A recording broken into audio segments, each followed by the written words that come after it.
এই কাহিনীর সমস্ত চরিত্র এবং ঘটনা সম্পূর্ণ কাল্পনিক। বাস্তবে জীবিত বা মৃত কোনো ব্যক্তি অথবা কোনো ঘটনার সাথে এর মিল থাকলে তা সম্পূর্ণ অনিচ্ছাকৃত এবং কাকতালীয়। ব্যবহৃত অপ্রাকৃত এবং অলৌকিক ঘটনাক্রম পরিবেশনার উপক্রম মাত্র। কুসংস্কারে বিশ্বাস করবেন না, কুসংস্কার ছড়াবেন না। নমস্কার, আপনারা শুনছেন 221B হ্যারিসন রোড। বাংলার ভূত, বাংলার ভয়, উল্টোপাল্টা গল্প নয়। আজ আপনারা শুনবেন পল্লব ঘোষের লেখা একটা হাড় হিম করা গ্রাম বাংলার ভূতের গল্প। গর্বে তার রক্তচোষার প্রথম পর্ব, গর্বে তার এক গ্রামে। দ্বিতীয় পর্ব আসবে পরশুদিন, মানে 24 তারিখ, ঠিক রাত 10টায়। নবীন দাসের ভূমিকায় সাগর কুমার পাঠক এবং অন্যান্য চরিত্রে রয়েছে সুমিতেন্দ্র আর আমি প্রত্যয়। তাহলে শুরু করছি আজকের গল্প।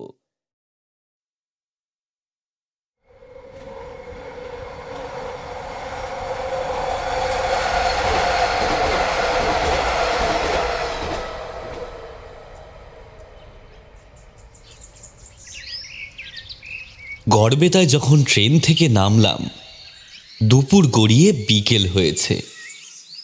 গেস্ট হাউসের ঠিকানা আমার এক বন্ধুই আমাকে দিয়েছিল।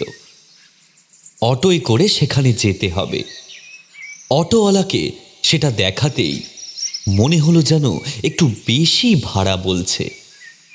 তবুও আপত্তি করলাম না। একটু ভালো থাকার জায়গা পেতে 2-10 টাকা বেশি খরচ হলেও আমার কোনো ক্ষতি নেই। মালপত্র নিয়ে চেপে বসলাম। পথে যেতে যেতে মেদিনীপুরি অটোওয়ালা হঠাৎ বলে বসল, বাবু, একটা কথা জানতে পারি, ওদিকে যাওছো কেনে? না, মানে বিশেষ কোনো কারণ নেই।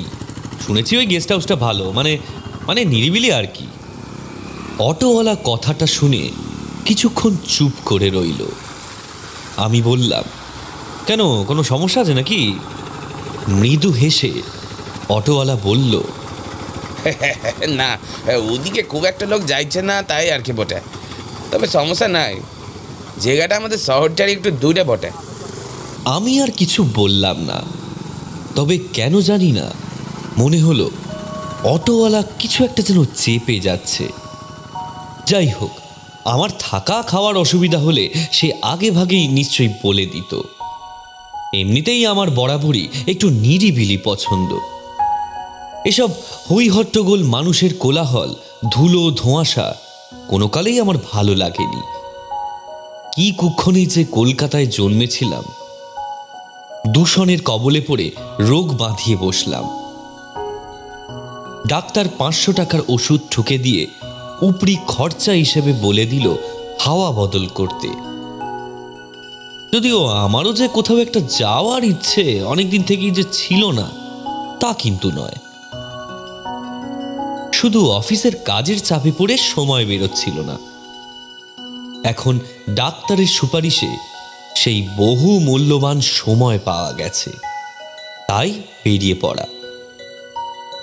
বিয়ে থাওয়া সংসার করিনি, তাই আবদার, কর্তব্য, দায়িত্ব, ভালোবাসা ইত্যাদি নানাবিধ নৈতিকতা জড়িত খরচ যে আমার হবে না, সেটাই আরও আমাকে তাড়াতাড়ি বেরিয়ে পড়ার অনুপ্রেরণা জোগালো। দূরে কোথাও না, কাছে পিঠের মধ্যে একটু নিরিবিলি জায়গা খুঁজছিলাম। তাই আমার এখানে আসা। গনগনি। গনগনির কাছাকাছি সেভাবে হোটেল কিছু নেই, তাই গড়বেতাতেই থাকতে হবে। তার মধ্যেও একটা নিরিবিলি জায়গার সন্ধান পাওয়া আমার মতো মানুষের কাছে হাতে চাঁদ পাওয়ার সমান। এসে দেখলাম সত্যি আমার পক্ষে থাকার উপযুক্ত হলিডে হোম। একেই নিরিবিলিতে, তাও আবার লোকজন খুব বেশি নেই।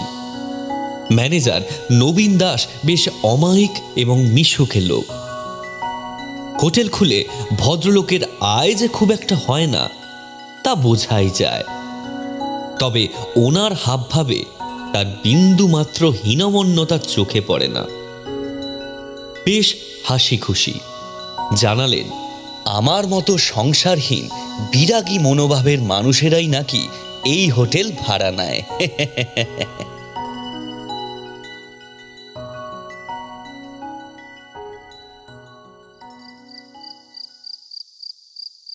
সন্ধ্যায় দোতলার ঝুল বারান্দায় বসেছি চায়ের কাপ নিয়ে, সাথে নবীন দাস।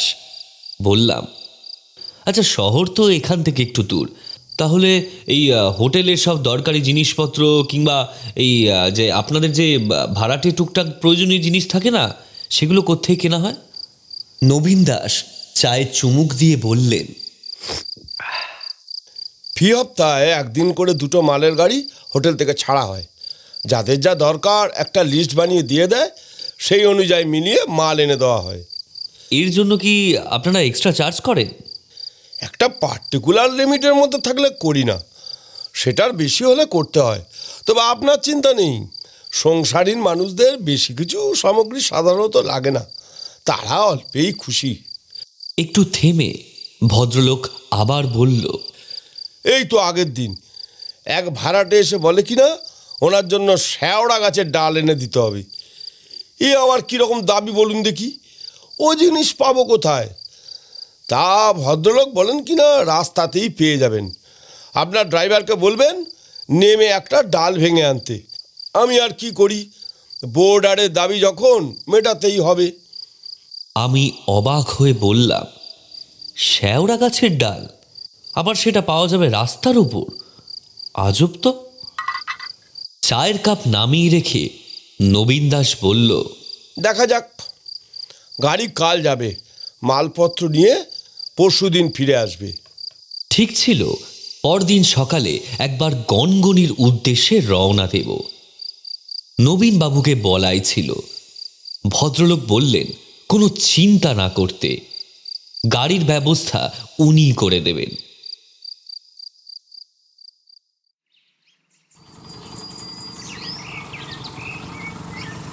একটু সকাল সকালই বেরিয়ে পড়লাম।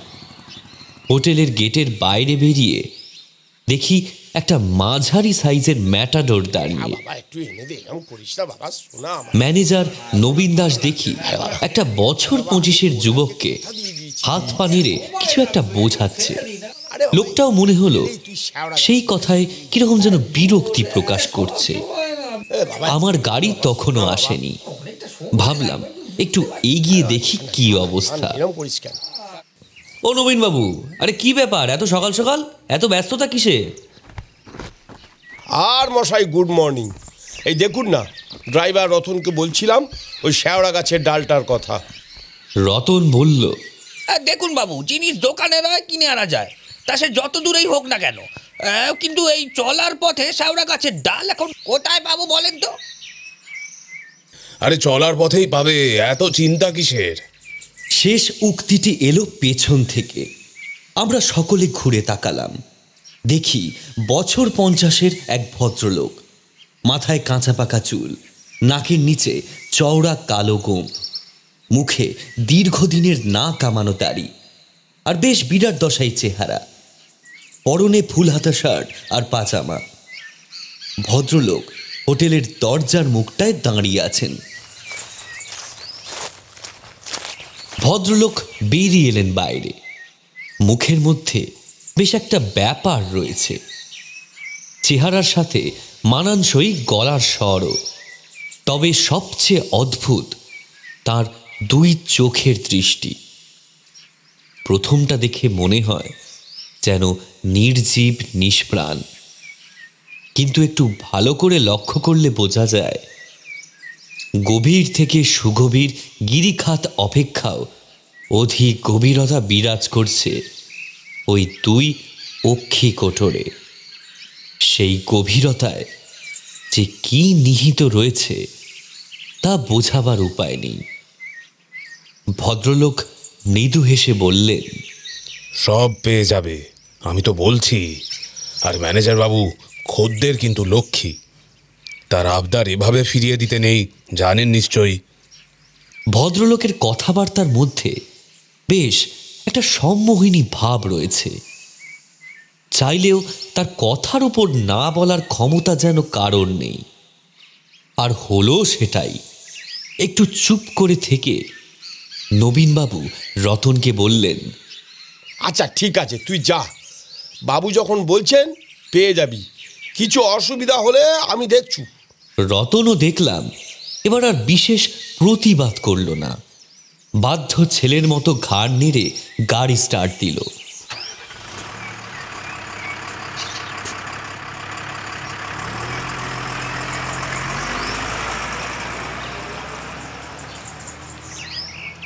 নবীন দাস ভেতরে চলে গেলেন। ভদ্রলোক এবার আমায় বললেন, নমস্কার, আমি সুজন চৌধুরী। আপনাকে এখানে নতুন দেখছি। আমি প্রতি নমস্কার জানিয়ে বললাম, আগে হ্যাঁ, কালকেই ভাড়া নিয়েছি, আর আমাকে তুমি করেই বলতে পারেন, আমি বয়সে আপনার থেকে অনেক ছোট। ভদ্রলোক একবার আমার দিকে তাকিয়ে আপাদমস্তক নিরীক্ষণ করে বললেন, তা বিয়ে থা করনি বুঝি? একা একাই নিঃসঙ্গ হলিডে হোম ভাড়া নিয়েছো? আমি একটু লজ্জিত হয়ে মাথা নেড়ে বললাম, আসলে ও পথে যাওয়ার খুব একটা ইচ্ছে আমার নেই। সুজনবাবু বললেন, তা হতেই পারে, জন্মালেই যে বিয়ে করে সংসার করতে হবে তার তো কেউ মাথার দিব্যি দেয়নি রে বাবা। এই আমাকেই দেখো না। তা তোমার নামটা তো জানা হলো না।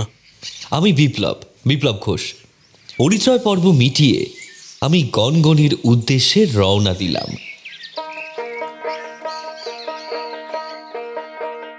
গাড়ি কিছুক্ষণ পরেই এসে গিয়েছিল। গনগনির সৌন্দর্য নিয়ে নতুন করে বলার কিছু নেই। একাকী বিবাগী মন ছুঁয়ে যাওয়া সেই পরিবেশ, আঁকাবাঁকা লাল মোড়ামের রাস্তা, পথের ধারে কাজু বাদামের বাগান। গুনগুন করে গেয়ে উঠলাম,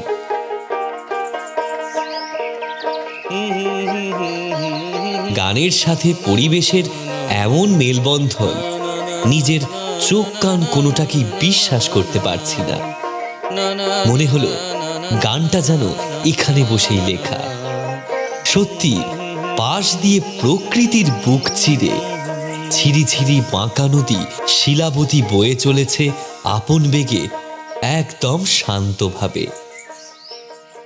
তার সাথে প্রকৃতি খোলা আকাশের নিচে মেলে ধরেছে তার দিগন্তের রূপের বাহার। এ যেন সত্যি মেদিনীপুরের আয়না।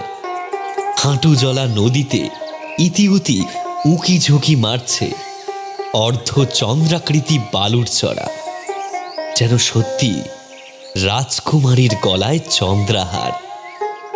গিরিখাতের ওপর থেকে সরু আঁকাবাঁকা পথ জালের মতো ছড়িয়ে গিয়েছে।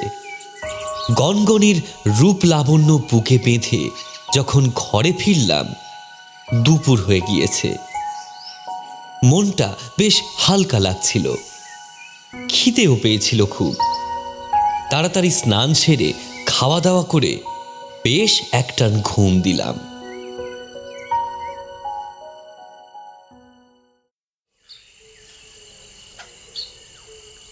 বিকেলে উঠে একটু বাইরেটা বেরিয়ে পায়চারি করছি। হঠাৎ দেখি হোটেলের পেছন দিক থেকে কাঁধে ব্যাগ নিয়ে এই দিকে আসছেন সুজনবাবু। আমাকে দেখেই এক গাল হেসে বললেন, এই যে কি ব্যাপার, সকাল থেকে দেখা নেই? আরে ওই বলছিলাম না গনগনি যাচ্ছি। ও আচ্ছা, বেশ বেশ, তা ভালো।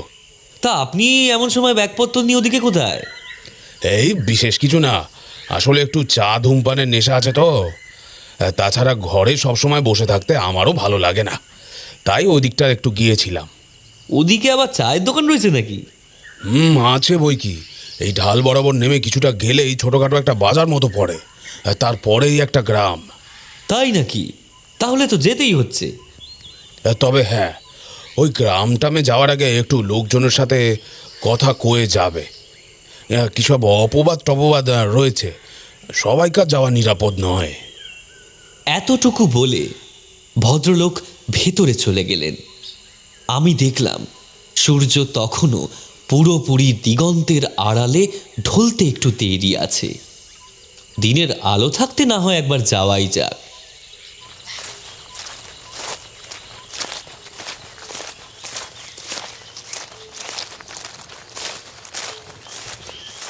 দেখলাম ভদ্রলোক ভুল কিছু বলেননি।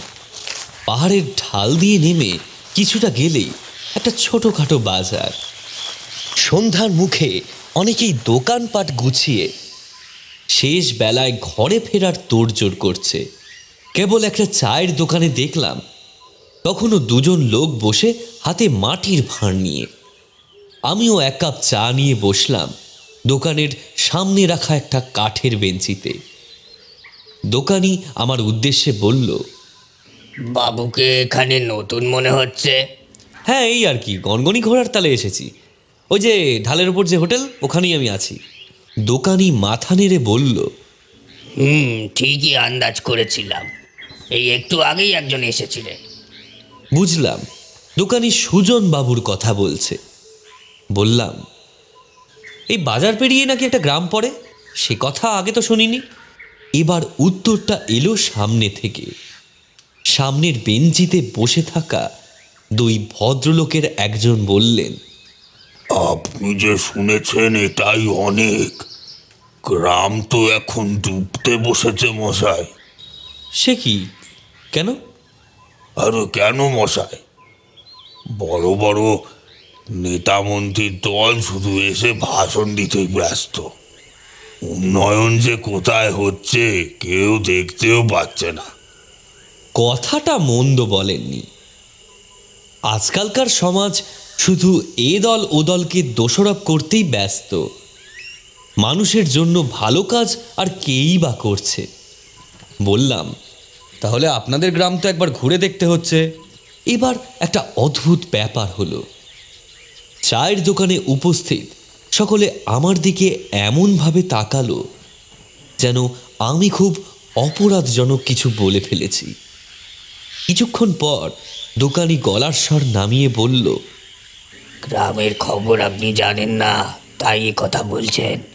ও গ্রামে তো এখন লোকে থাকতে ভয় পায়। থাকতে ভয় পায়? তার মানে? গায়ে রক্ত চোষার দাপট শুরু হয়েছে,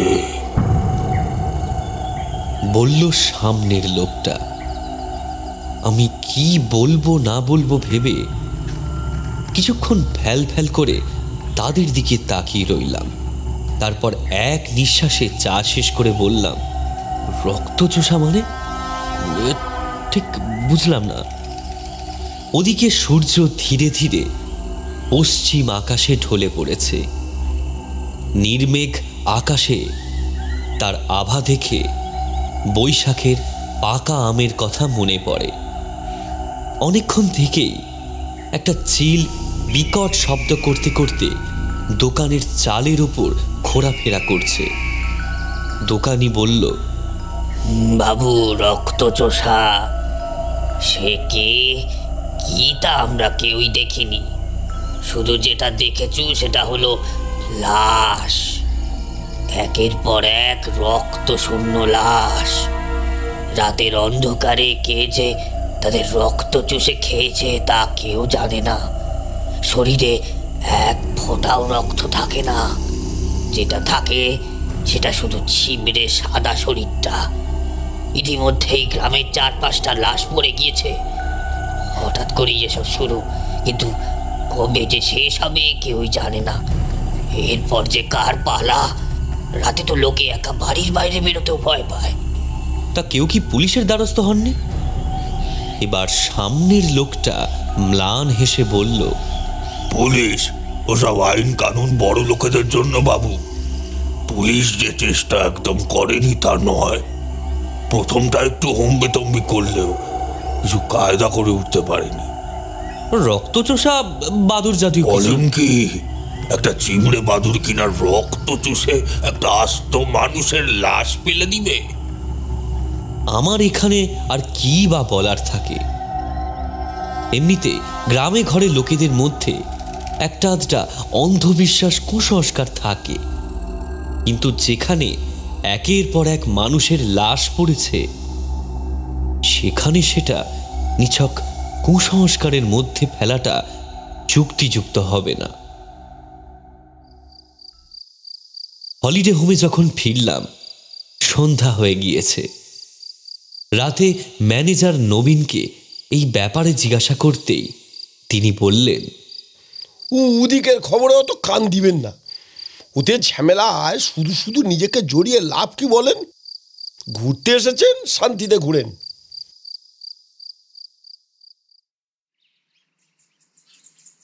কিন্তু শান্তি যে ধীরে ধীরে বিঘ্নিত হতে শুরু করেছে তা বুঝলাম পরের দিন থেকেই। সকালে হাঁটতে হাঁটতে যখন আবার সেই ছোট্ট গ্রামটার বাজারের দিকে গিয়ে পড়লাম, তখন দেখি সেখানে হুলুস্থুলু কাণ্ড। বাজারে একসাথে গোটা গ্রামের লোক জমায়েত হয়েছে। গোল হয়ে তারা কিছু একটাকে ঘিরে ধরেছে। তাদের অনেকেই বেশ উত্তেজিত। অকথ্য ভাষায় অনেকে গালিগালাজও করছে। তবে যে কথাটা বারবার আমার কানে আসছে সেটা হলো রক্তচোষা। ভিড় ঠেলে ভেতরে ঢুকলাম ব্যাপারটা কি হচ্ছে দেখার জন্য। ব্যাপার মানে সাংঘাতিক ব্যাপার। জনা কয়েক সন্ডা মার্কা লোক একটা বছর 20-22-এর ছেলেকে মাটিতে ফেলে পিটিয়ে মারছে, আর এই ভিড়ের মধ্যে থাকা সকলেই সেটা সমর্থন করছে এবং তাড়িয়ে তাড়িয়ে উপভোগ করছে।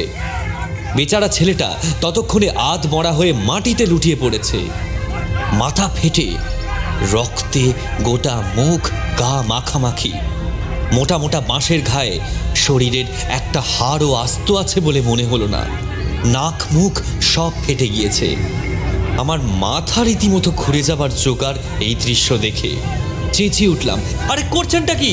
ছেলেটাকে এভাবে ফেলে মারছেন কেন? আরে আপনারা কি পাগল হয়ে গেলেন নাকি? ভিড়ের মধ্যে থেকে একজন বলে উঠল, এই ও শালার মারাই ভালো, শয়তানের বাচ্চা এতদিন এর ওর রক্ত চুষে গ্রামে ঘুরে বেরিয়েছে, ভেবেছে আমরা কিছু টের পাবো না।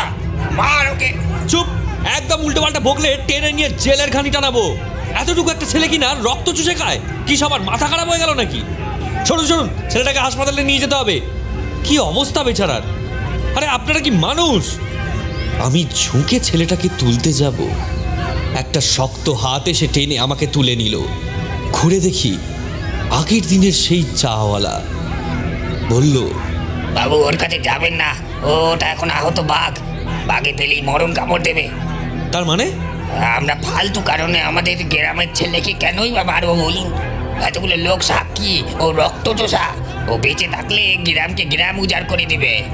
না না, এ অন্যায়। তোমাদের যদি ওকে সন্দেহই হয় তবে ওকে পুলিশে দাও, তা না দিয়ে এভাবে পিটিয়ে মারবে? একজন সন্ডা মার্কা লোক এগিয়ে এসে বলল, পুলিশের হাতে দিলে বিচার হয় না গো, বিচারের নামে শুধু ভাড়ামি হয়। আর আইন তোমাদের মতো ওই বড় লোক বাবুদার জন্য, আমাদের লাগি নয়। আমি কি করব কি বলবো বুঝতে পারলাম না। আবার শুরু হলো প্রহার। আমার চোখের সামনেই ওরা আরো বেশ কয়েক ঘা দিয়ে ছেলেটাকে পিটিয়েই মেরে ফেলল। তারপর ওখানে দাঁড়িয়েই নিজেদের মধ্যে ঠিক হয়ে গেল যে একে জ্বালিয়ে দেওয়া হবে। আমার একবার মনে হলো থানায় গিয়ে সবটা বলি। আইন এভাবে নিজের হাতে তুলে নেওয়া যায় না, যেতে পারে না। আমার চোখের সামনে ছেলেটার পা দুটো টানতে টানতে ওকে রাস্তা দিয়ে ছ্যাঁচড়াতে ছ্যাঁচড়াতে সবাই গ্রামের ভেতরের দিকে চলে গেল। আমিও গেলাম।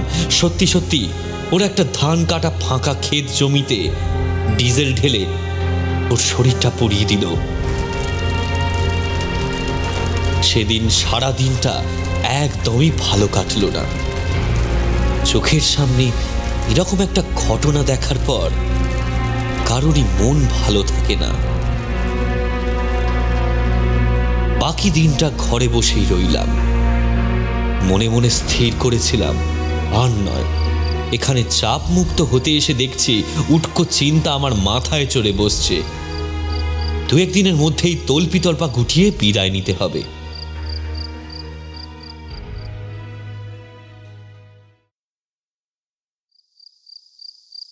সন্ধ্যার দিকে একবার হঠাৎ সুজনবাবু ঘরে এলেন।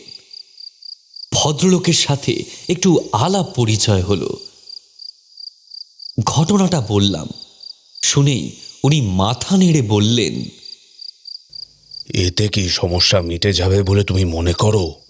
মানে? সুজনবাবু গলার স্বর নামিয়ে বললেন, রক্তের নেশা বুকে চেপে ছেলেটা মরেছে, অতএব বুঝতেই পারছো। আপনি কি ভূত প্রেতে বিশ্বাস করেন নাকি মশাই? ভূত প্রেত বলাটা ভুল, তবে পৃথিবীতে অলৌকিক অনেক কিছুই ঘটে। তোমরা যখন ঠাকুর দেবতায় বিশ্বাস করতে পারো, এসব বিশ্বাস করো না কেন? ভদ্রলোকের কথা বলার ভঙ্গি কিরকম যেন শরীরে একটা গায়ে কাঁটা দেওয়া অনুভূতি দিয়ে গেল। যাওয়ার আগে কেবল বলে গেলেন, ওখানে না গেলেই পারতে, না জানি কখন কি হয়। সাবধানে থেকো। ভূত প্রেতের ওপর আমার বিশ্বাস নেই। অলৌকিক যে ব্যাপার ভদ্রলোক বলে গেলেন, সে সব কিছুর পেছনেই একটা না একটা বৈজ্ঞানিক ব্যাখ্যা থাকে। শুধু সেই ব্যাখ্যা খুঁজে না পেলে মানুষ তাকে অলৌকিক বলে চালিয়ে দেয়। অতএব সুজনবাবুর কথা খুব একটা মাথায় তুললাম না, কিন্তু সকালের এমন একটা মর্মান্তিক ঘটনা কিছুতেই আমাকে দু চোখের পাতা এক করতে দিল না।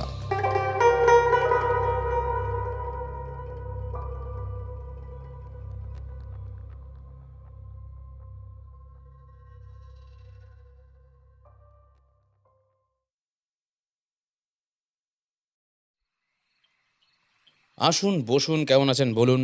আপনাদের সকলকে গাবতলার আড্ডার আরেকটা এপিসোডে সুস্বাগতম। আজকে আপনারা শুনলেন পল্লব ঘোষের লেখা গর্বে তার রক্তচোষার প্রথম পর্ব।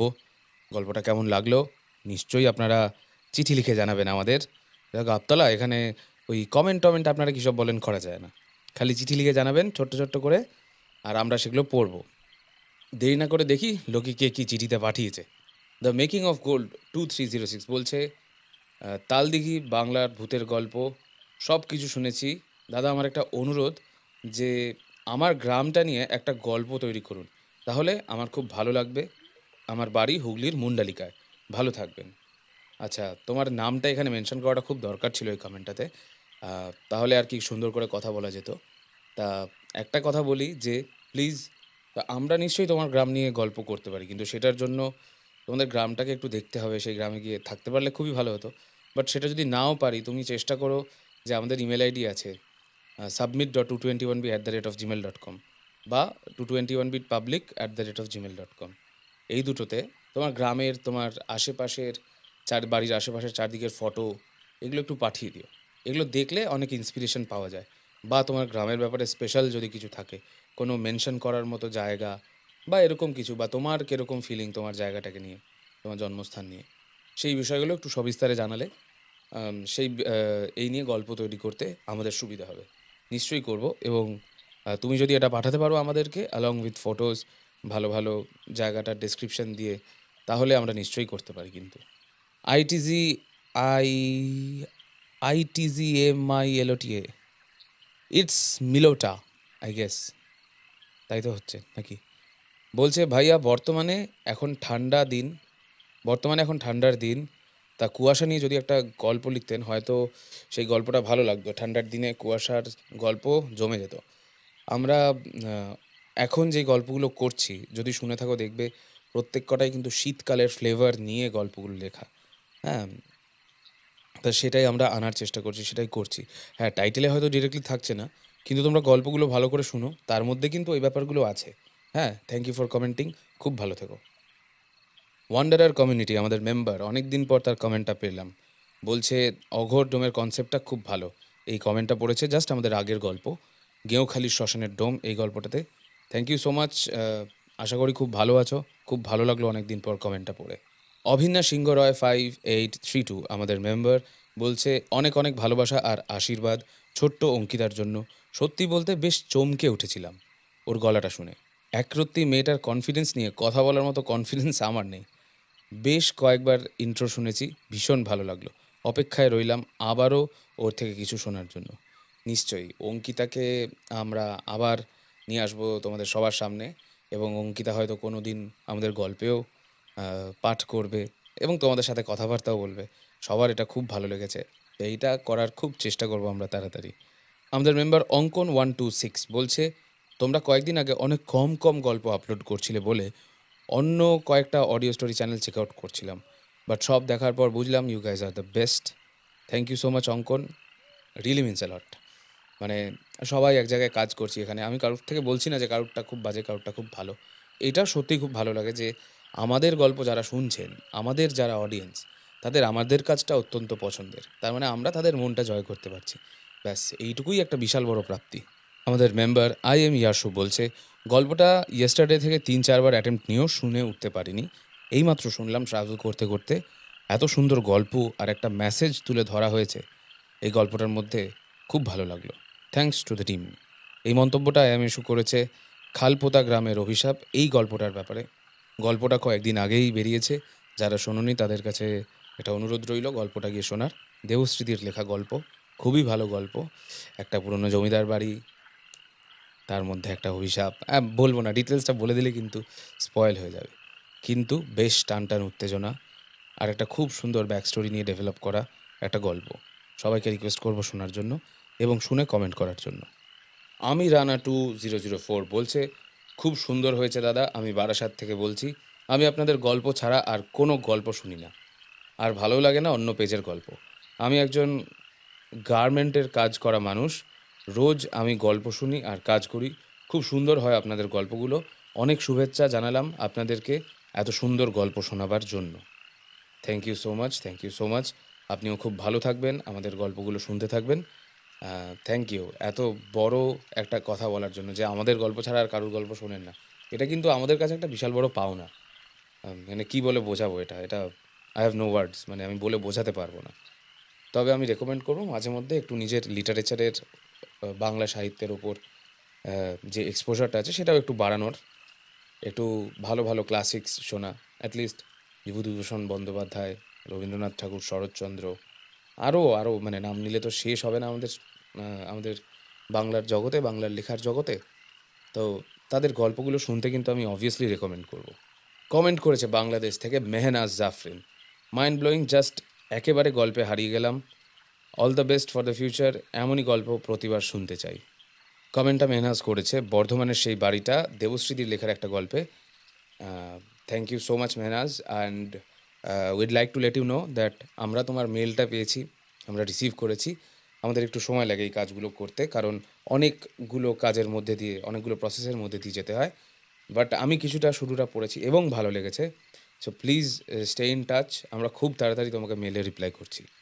পি ব্যানার্জি 5134 বলছেন, congratulations to you, wish you very happy married life. দারুণ লাগে আপনাদের। Thank you, thank you. আপনার পুরো নামটা আমি পাচ্ছি না, but thank you sir, thank you madam. খুব ভালো লাগলো শুনে। আর এই কাজটা পুরোটা করেছে প্রত্যয় দায়িত্ব নিয়ে, বিয়ের একটা ফটো নিয়ে পোস্ট করে দিয়েছে আমাদের কমিউনিটিতে। বাট আপনারা যেইভাবে শুভেচ্ছা ঢেলে দিয়েছেন, মানে সত্যি আপনারা যেইভাবে আশীর্বাদ করেছেন, তার জন্য আমি এবং আমার ওয়াইফ মধুপর্ণা, আমরা দুজনে চিরকৃতজ্ঞ। Thank you so much. আচ্ছা, moving ahead with the comment. দারুণ লাগে আপনাদের গল্পগুলো শুনতে, আমি বেশ অনেক দিন ধরে শুনছি, আজ এই প্রথম লিখছি। আমি প্রবাসী বাঙালি, লিখতে ভুল হলে একটু বুঝে নেবেন।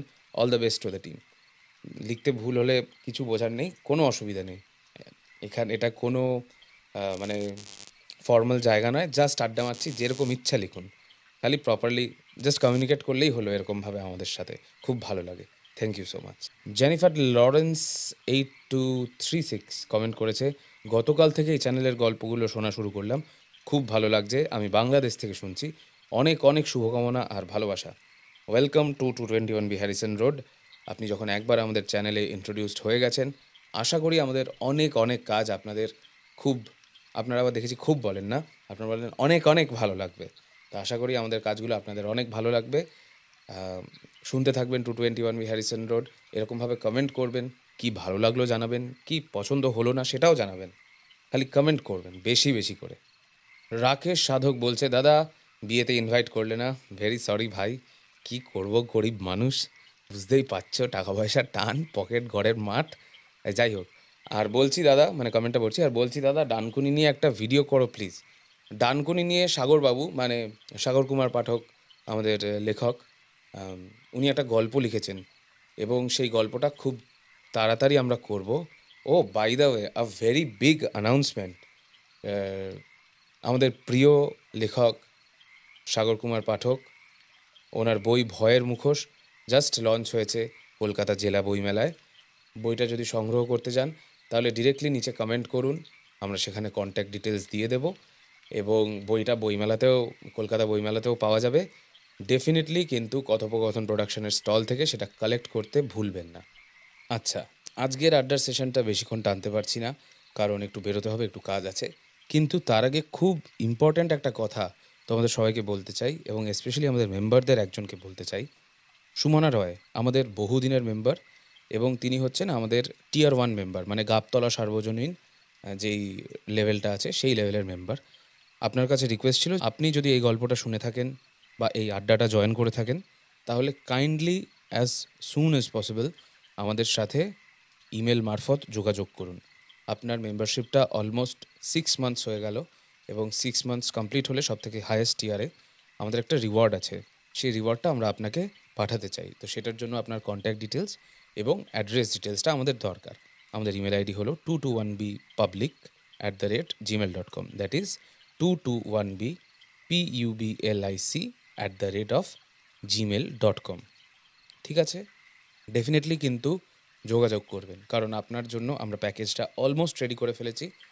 সেটা একটা সারপ্রাইজ আছে, সেটা আমরা আপনাকে পাঠাতে চাই। তাহলে আজকের আড্ডাটি ফুরলো, নোটে গাছটি মুড়লো, কিন্তু 221B হ্যারিসন রোডে এখনও গল্প ফুরলো না।